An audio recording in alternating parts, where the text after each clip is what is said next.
BJP नेता संजय जायसवाल ने बिहार विधानसभा चुनाव 2025 के लिए उम्मीदवारों की पहली सूची जारी होने पर कहा कि सभी उम्मीदवारों को बहुत बहुत बधाई देता हूं और खासकर उन उम्मीदवारों को जो पहली बार चुनाव लड़ रहे हैं।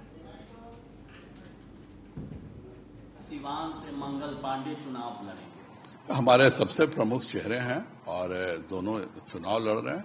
इसके अलावा हमने काफी नए उम्मीदवारों को भी मौका दिया है, जिससे कि एक नई ऊर्जा भाजपा में आए। मैं सभी उम्मीदवारों को बहुत बहुत बधाई देता हूं और खास करके उन उम्मीदवारों को जो पहली बार चुनाव लड़ रहे हैं और महत्वपूर्ण सीटों से लड़ रहे हैं। वे सब भाजपा के बहुत ही अच्छे कार्यकर्ता हैं, उन सबको भी बधाई। और एनडीए गठबंधन पूरे तौर पर एक है और जिस प्रकार से हमारी सीटों की घोषणा हुई है, आज रात तक बाकी सीटों के बारे में भी फाइनल निर्णय हो जाएगा और मुझे पूरा विश्वास है कि हम 200 के ऊपर का आंकड़ा निश्चित तौर पर इस विधानसभा चुनाव में प्राप्त करेंगे। वहीं बिहार सरकार के मंत्री अशोक चौधरी ने जानकारी देते हुए बताया कि सभी 5 दल मिलकर चुनाव लड़ेंगे। उन्होंने आगे क्या कुछ कहा, सुनिए। आई डोंट थिंक सो कि कोई बड़ा होने वाला है या कोई ऐसा कोई नहीं है। हम लोग पांचों साथ मिलकर के चुनाव लड़ेंगे।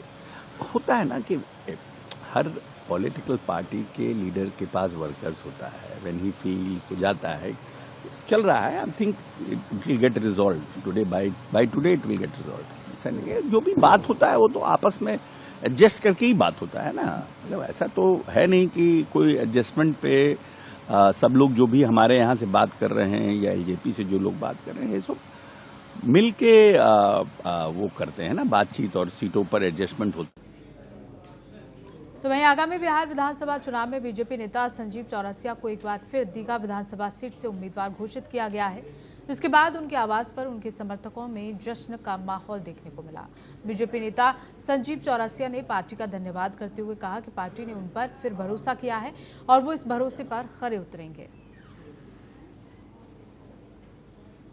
निश्चित तौर पर केंद्रीय नेतृत्व को, माननीय प्रधानमंत्री, माननीय गृह मंत्री, माननीय रक्षा मंत्री और माननीय राष्ट्रीय अध्यक्ष जी को, और साथ ही साथ माननीय प्रदेश अध्यक्ष, दोनों डिप्टी सीएम, सभी को, माननीय प्रभारी विनोद तावड़े जी, माननीय धर्मेंद्र प्रधान जी, सबको बहुत बहुत धन्यवाद है। और विशेष करके दीघा की जनता को, क्योंकि दीघा की जनता का विश्वास जो है वही दीघा का विकास होता है। तो स्वाभाविक रूप से एनडीए गठबंधन के प्रत्याशी के रूप में भारतीय जनता पार्टी के कमल छाप से फिर से सेवा करने का मौका तीसरी टर्म में, तीसरी बार पार्टी ने जो दिया है, साधुवाद देते हैं। और मैं तो अंदर से बहुत भावुक हूँ कि लगातार जो सेवा का जो परिणाम होता है उसी से पार्टी आकलन भी करती है, कार्यकर्ता को आगे बढ़ाने का काम करती है।